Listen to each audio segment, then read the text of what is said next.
দাবিতে সোচ্চার হলেই জুটবে দিল্লি পুলিশের অত্যাচার।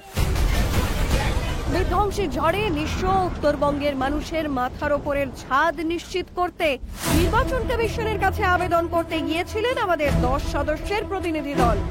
আপনারা জানেন, আমরা ইলেকশন কমিশনে একটু আগে বলেছি যে মোদি বাবু এবং অমিত শাহের রুক যায়। সেখানেই শান্তিপূর্ণ ধর্নায় দিল্লি পুলিশের হেনস্থার শিকার হয় আমাদের প্রতিনিধি দল। তবে এই ঘটনা নতুন কিছু নয়।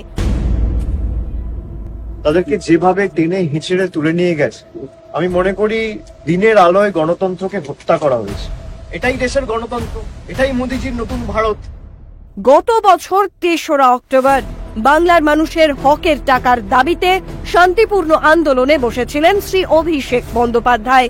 সেখানেও দিল্লি পুলিশ একই ব্যবহার করে।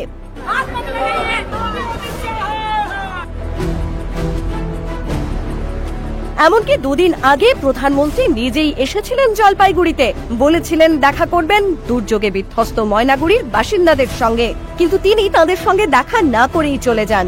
দেখলেন তো, বাংলার অধিকারের দাবিতে যখনই আমরা সরব হয়েছি তখনই বাংলা বিরোধীদের সত্যিকারের চেহারা বারবার প্রকাশ হয়েছে।